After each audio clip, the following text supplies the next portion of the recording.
The problem with the modern Muslims today, especially Muslim brothers and sisters that are living in Western nations with Western, how you say, values. I find that an oxymoron. Is the fact that they thrive off of impressing the non-believers.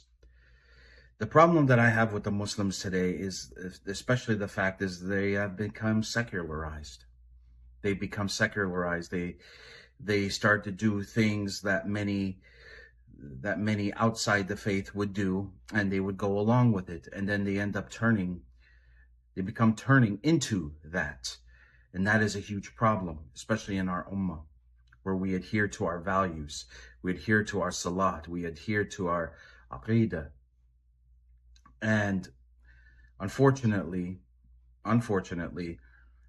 many of whom, and I'm talking strictly for the parents, that they don't send them to Islamic school. They do not send them to Salah Friday prayers. They end up growing into secularized versions of what they call Salah. It ends up becoming a sort of signified culture, per se. And that is an unfortunate situation. I think that is the big issue that we are facing with the ummah, is secularization. And the more it becomes secularized, the more it will be an issue, and it will conflict to our values.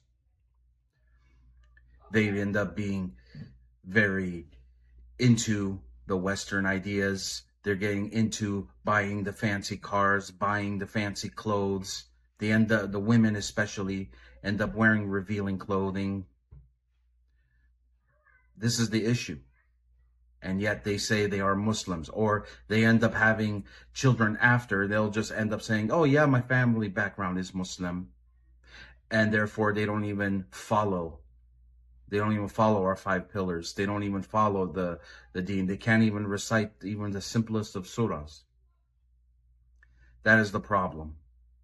And we all have to fix that. We all have to fix this idea of secularization. That is all. Assalamu alaikum.